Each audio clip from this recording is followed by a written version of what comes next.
Good evening friends, आप सभी का अमित राज के यूट्यूब चैनल में स्वागत है। अमित राज लाइब्रेरी साइंस जो हमारा चैनल है, इसको आप लोग ज़्यादा से ज़्यादा देखें, लाइक करें और शेयर करें। जैसा कि मौलाना का पेपर 1 का एग्ज़ाम हो गया है, हमने जो इम्पोर्टेंट जो क्वेश्चन दिया था उससे अप्रॉक्स 6-7 क्वेश्चन आ गए हैं। जैसे एक पहला क्वेश्चन था, उसमें what are the 5 laws of library science.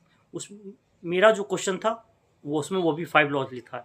हमने बताया था सेकेंड और थर्ड लॉ, इत्तेफाक से उसमें फर्स्ट लॉ पूछा गया था। मतलब कि आप पढ़े होंगे 5 लॉज, तो फर्स्ट लॉ भी आया ही होगा, तो आप इसको आराम से टच किए होंगे क्वेश्चन को। दूसरा एक क्वेश्चन ये भी आया था, discuss the role important to library information centre in modern society. वही क्वेश्चन पूछा गया था, इसमें कुछ भी बदलाव नहीं किया गया था। जो था, आधुनिक समाज में पुस्तकालय में सूचना केंद्र की भूमिका का वर्णन कीजिए। ये पेपर 1 में वही क्वेश्चन पूछा गया था। हमने जो बताया था आपको कि हम जो दे रहे हैं क्वेश्चन, इंपॉर्टेंट क्वेश्चन, उसको आप पढ़ लीजिए। अप्रॉक्स क्वेश्चन उसी में से आएगा। आपको 4 क्वेश्चन ही अटेम्प्ट करना है लॉन्ग में से। और एक लाइब्रेरी लेजिस्लेशन करके भी क्वेश्चन था, जो हमने क्वेश्चन में मेरा 4 था, उसमें ये भी क्वेश्चन आया था। Mention the state in library legislation had been enacted, explain its concept and need of library legislation. ये क्वेश्चन भी हमने इंपॉर्टेंट में कराया था, ये क्वेश्चन भी आपको आया था।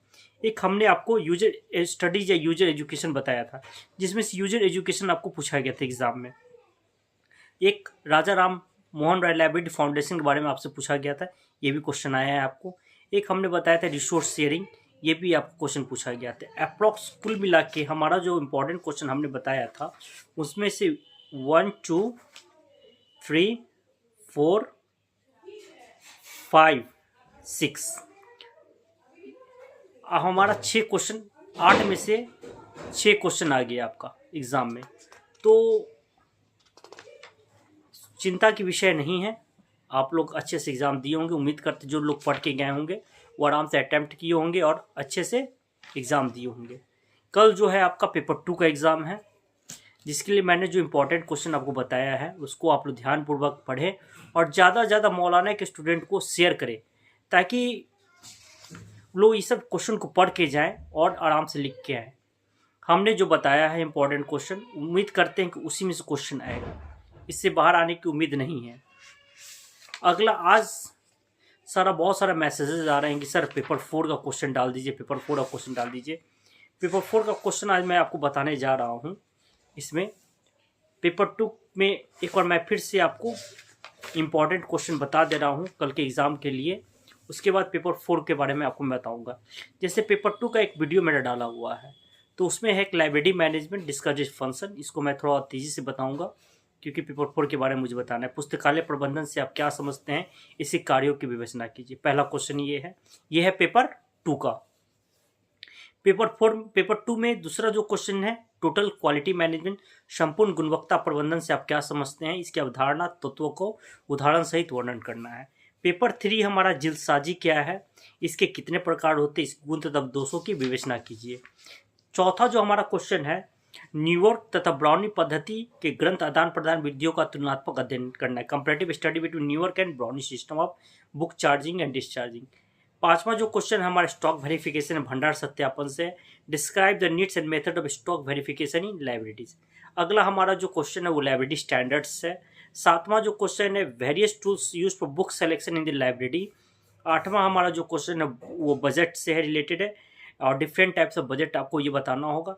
शॉर्ट नोट्स में पोस्ट कॉर्ब है, लाइब्रेरी मार्केटिंग है, पुस्तकालय में MIS है, management information system, zero based budget है, शून्य आधारित बजट, और लाइब्रेरी स्टैटिक्स। ऐसा हो सकता है हमारा जो शॉर्ट नोट्स है ये आपको लॉन्ग में भी आ सकता है, तो आप पढ़ के जाएंगे आराम से, लॉन्ग में भी लिख के आएंगे। आप लोग कम से कम जो लॉन्ग क्वेश्चन है उसको 5 पेज से 5-5.5 पेज तक लिखने की कोशिश कीजिए। अब हम लोग बात करते हैं पेपर 4 की बात करते हैं। तो पेपर 4 का जो इम्पोर्टेंट क्वेश्चन है उसमें सबसे पहला जो क्वेश्चन है हमारा वो है, what do you mean by special isolate. What do you mean by special isolate. विशिष्ट एकल से आप क्या समझते हैं, इसके प्रकारों की एवं का विस्तार से वर्णन करना पड़ेगा। What do you mean by special isolate, discuss इस टाइप्स इन डिटेल। विशिष्ट एकल से आप क्या समझते हैं, इसके प्रकारों का विस्तार से चर्चा कीजिए। अगला हमारा जो क्वेश्चन है वह state the salient feature of DDC scheme. DDC पद्धति की प्रमुख विशेषताओं पर प्रकाश डालें। DDC पद्धति की प्रमुख विशेषताओं पर प्रकाश डालें। तीसरा हमारा जो क्वेश्चन है, what is a book number, पुस्तक संख्या से आप क्या समझते हैं। Describe the various methods of constructing a book number, पुस्तक संख्या को निर्मित करने के लिए विभिन्न तरीकों को बतावें या वर्णन करें।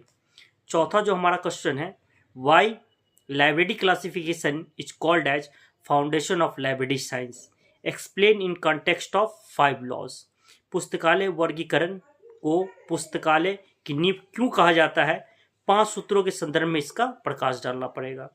Y library classification is called as foundation of library science, explain in context of 5 laws, पुस्तकालय वर्गीकरण को पुस्तकालय की नींव क्यों कहा जाता है, 5 सूत्रों के संदर्भ में प्रकाश डालें। अगला जो हमारा क्वेश्चन है वो है डिफरेंस बिटवीन पूछा जाएगा। Explain the difference between knowledge classification और बुक क्लासिफिकेशन, ज्ञान वर्गीकरण एवं पुस्तकालय वर्गीकरण में क्या अंतर है, विस्तार से वर्णन करें। अगला जो हमारा क्वेश्चन है वो है what do you understand by devices, विधियों से आप क्या समझते हैं। डिस्कस इस टाइप, विधियों का प्रकार के बारे में आपको वर्णन करना करेगा।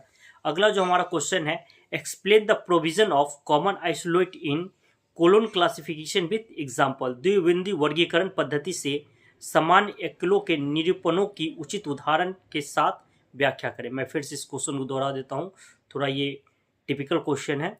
Explain the provision of common isolates in colon classification with example, द्विबिंदी वर्गीकरण पद्धति से आप क्या समझते हैं, में समान एकलों के निरूपणों की उचित उदाहरण के साथ व्याख्या करें। द्विबिंदी वर्गीकरण पद्धति से में समान एकलों की निरूपणों की उचित उदाहरणों के साथ व्याख्या करें। हमारा अगला जो क्वेश्चन है वो है right an essay on the faces sequence और कॉल नंबर इन डिटेल्स, पक्ष अनुक्रम या क्रमिक संख्या का विस्तार पूर्वक वर्णन करें।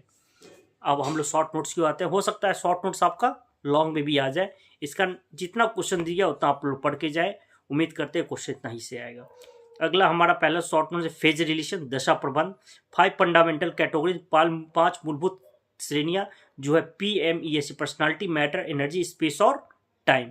5 फंडामेंटल कैटेगरीज पूछ सकता है, इसमें आपको ये 5 मूलभूत श्रेणियां भी पूछ सकता है, ठीक है। अगला है हमारा नोटेशन अंकन, अगला हमारा है कॉल नंबर, क्रमिक संख्या, और 5वां जो है हमारा कॉमन आइसोलेट है, मतलब सामान्य एकल। हो सकता है इसमें आपको इतना क्वेश्चन पढ़ के जाएंगे तो उम्मीद करते हैं कि आपको क्वेश्चन ये आ जाए। हमारे चैनल को ज़्यादा से ज़्यादा शेयर करें। मौलाना के स्टूडेंट एग्ज़ाम दे रहे हैं बहुत सारे सेंटर पे, KRC पे, अपने KRC के जितने भी स्टूडेंट उनको शेयर करें। आप एग्ज़ाम में जितने भी स्टूडेंट आ रहे हैं उन लोग को इस चैनल के बारे में बतावें कि ये जो सर बताते हैं इससे क्वेश्चन आते हैं। उम्मीद करते हैं पेपर 1 का एग्ज़ाम आपको अच्छा गया होगा। अब पेपर 2 का एग्ज़ाम आपका कल है। हमने जो इम्पोर्टेंट क्वेश्चन बताया है उसको ध्यान से पढ़िए और अच्छे से एग्ज़ाम दे के आइए। जितना बताया जा रहा उतना वो पढ़िएगा, उसी से आपका काम चल जाएगा और अच्छे से अच्छे अंक आप प्राप्त कर सकेंगे। और पढ़ने की आदत डालिए, क्योंकि आप लोग एग्ज़ाम मौलाना में कहीं भी क्लास नहीं चलता। मैंने पहले भी बता चुके हैं कि कहीं भी मौलाना का जो है वो क्लास नहीं चलता है। हर KRC में बहुत सारे KRC मौलाना के द्वारा दिया गया, लेकिन बहुत कम सेंटरों पर क्लासेस चलते हैं और इसके बारे में जानकारी कम रहती है। तो हमारे वीडियो के माध्यम से आप, हमारा प्रैक्टिकल का बहुत सारा वीडियो भी दिया हुआ है, आप ध्यान से देखिए, पढ़िए, समझिए। कोई भी परेशानी हो हमारे कमेंट बॉक्स में दीजिए, मैं उसका सुझाव आपको बताऊंगा। और पेपर 5 का जो क्वेश्चन है वो मैं आपको कल बता दूंगा। इस तरह मिला के हमारा पेपर 1, पेपर 2, पेपर 3 और पेपर 4 का क्वेश्चन आज हो गया है। हमारे चैनल को ज़्यादा से ज़्यादा शेयर करें। थैंक यू, धन्यवाद।